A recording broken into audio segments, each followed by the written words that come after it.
حج کیا ہے؟ حج کرنے سے بھی سارے گناہ معاف ہو جاتے ہیں۔ حج بہت بڑی دولت ہے۔ کتنی دولت ہے؟ آؤ نبی کریم صلی اللہ علیہ وسلم کی زبان اقدس سے سنیں۔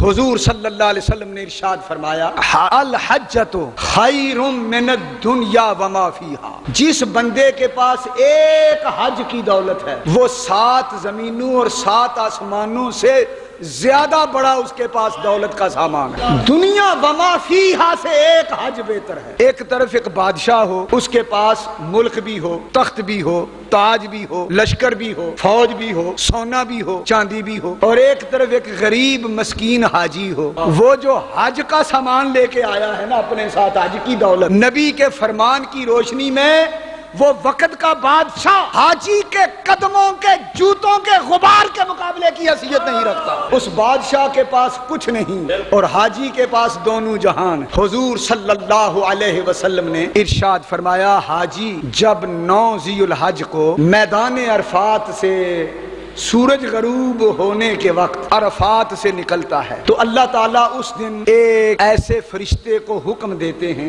عرفات کے میدان میں آنے کا جو سارا سال زمین پر نہیں آتا، صرف حج کے دن عرفات میں آتا ہے۔ اللہ تعالیٰ اس فرشتے کو حکم دیتے ہیں کہ حاجی عرفات سے مزدلفے کی طرف نکل رہے ہیں، اے فرشتے جا عرفات کے میدان میں جا کے حاجیوں کو سلام کر انہیں مبارک دیا کہ اے حاجیوں تمہارا حج ہو گیا، تمہیں حج مبارک ہو، تم پر اللہ کا سلام ہو، آج تم گناہوں سے اس طرح پاک ہو گئے ہو جس طرح پہلے دن بچہ ماں کے پیٹ سے گناہوں سے پاک پیدا ہوتا۔